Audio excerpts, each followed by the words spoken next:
I welcome you, Dike. Thank you.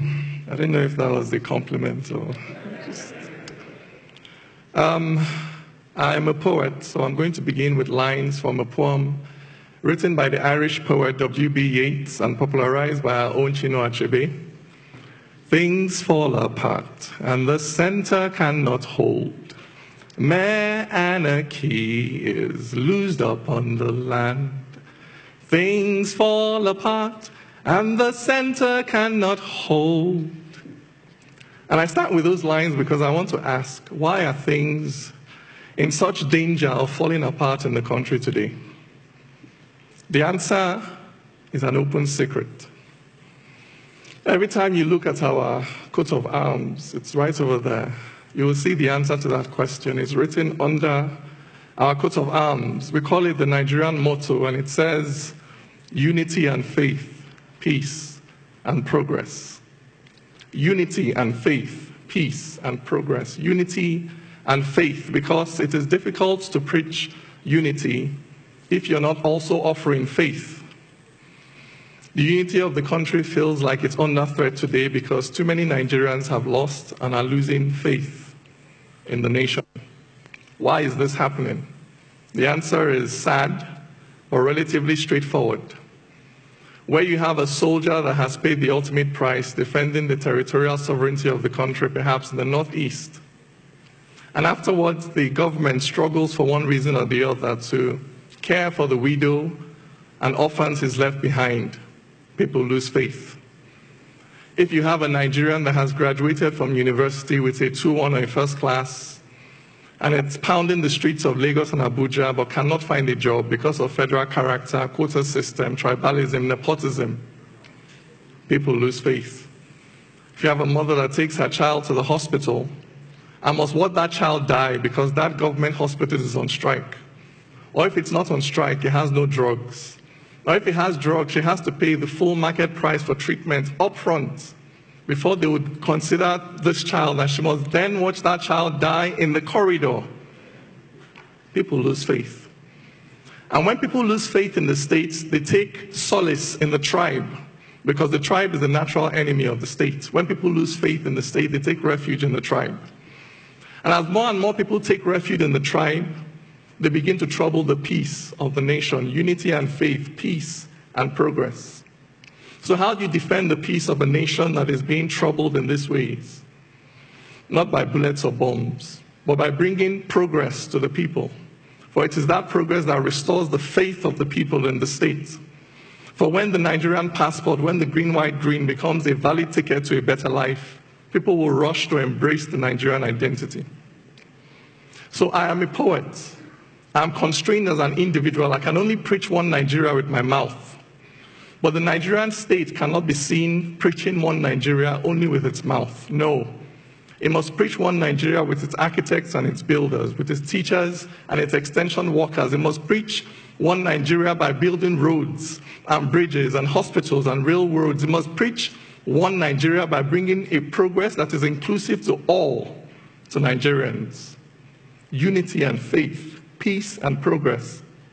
So that now, in this time of heightened ethno-religious tensions, the need for good governance and economic inclusion has never been higher. Because in the last 20 to 25 years, driven basically by worsening socioeconomic conditions, we have seen violent fronts open up all over the country. We have seen a militancy take root in the South-South, an insurgency take root in the Northeast. If this trend continues, how many more fronts may open in the next 20 to 25 years? At how many fronts can the Nigerian state fight simultaneously? Therefore, the issue of good governance and economic inclusion has become an existential one for our nation. If we are not able to turn the tide and begin to effectively deliver a better life to Nigerians across board, then it is only a question of time before the Nigerian state begins to buckle under the increasing weight of these multiplying socioeconomic contradictions. But there is hope. In South Africa, in the aftermath of the collapse of apartheid, people predicted chaos and bloodshed. Those predictions did not come to pass, chiefly because of the decision of one man to stand up for the common good of all South Africans, white or black. We need the same thing to happen here. We need our government to commit to stand up for the common good of all Nigerians, regardless of faith, tribe, political affiliation. We need a government that will commit to investing, for instance, in infrastructure for all, investing in the roads that unite, in the bridges that bind, in the railways that connect, investing in our unity schools as they were meant to be, in the NYSC as it was meant to be, investing in creating heroes out of our sporting champions who daily demonstrate on the field of struggle that victory has nothing to do with faith and ethnicity and everything to do with hard work and tenacity. If we have a government that invests in these things, then there is hope. If we have a government that is committed to investing in providing jobs for our youths, affordable credit for our startup businesses, so that people feel that they have a stake in society, for those who have houses and cars of their own are less likely to go out on the street to burn the houses and cars of others. If we have a government committed to investing in equal economic opportunities for all Nigerians, then there is hope. If we have a government committed to investing in laws that are certain and knowable in advance, in a justice that is blind to the power, the wealth, the political office, the faith, the ethnicity of those who stand before it, so that Nigerians know that action A will attract consequence B, regardless of who you are, then there is hope.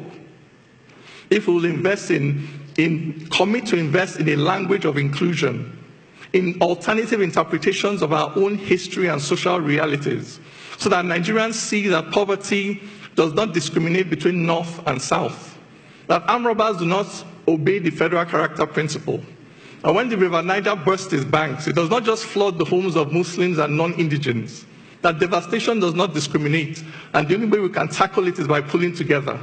If we can invest in narratives like this, then there is hope. Because that center, in those lines, things fall apart and the center cannot hold. That center is the commitment of the government to the common good, to the common wealth of this nation. Now, I am not the government, I'm just a poet. So I can only contribute my poems to this struggle for economic inclusion, for social justice and national integration. So I'm going to leave you this morning with a poem titled, The Wall and the Bridge. If a white man turned and called me nigger, my blood would boil in righteous anger, for the evil of discrimination is clearly established when a white man tries to treat me like rubbish.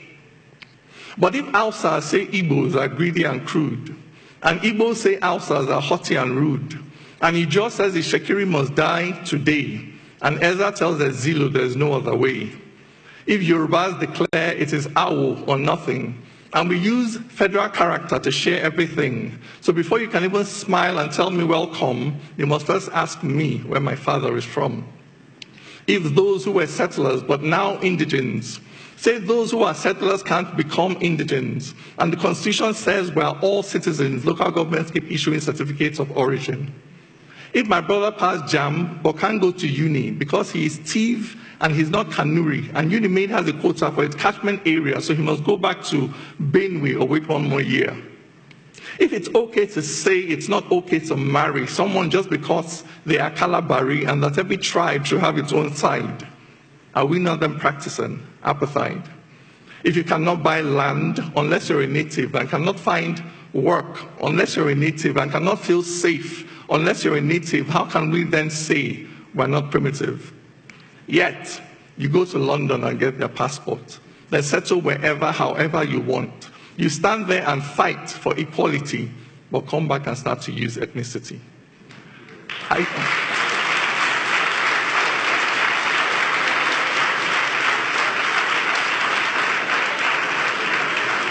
don't get the logic of thinking it's different to be tribalistic and then to be racist. If you're happy to judge him just hearing his name, whatever you call it, my friend, is the same. Where there is no courage to cross this divide, where there is no faith to look deep inside, and stop judging accents and surnames and dressing, this fire we're quenching will only keep burning. Which nation can stand dividing its people? How can one build on foundation so brittle? If we cannot see ourselves in each other, this journey ends here, we're going no further. For when God made man, he gave him no facial marks. He did not make Bagi, Okun, or Angas. As sure as a black man is just like a white man, no culture is older than being human. This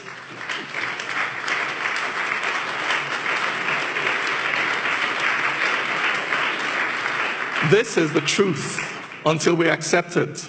Our nation will stumble on its broken feet. For the same things can bind us that drive us apart.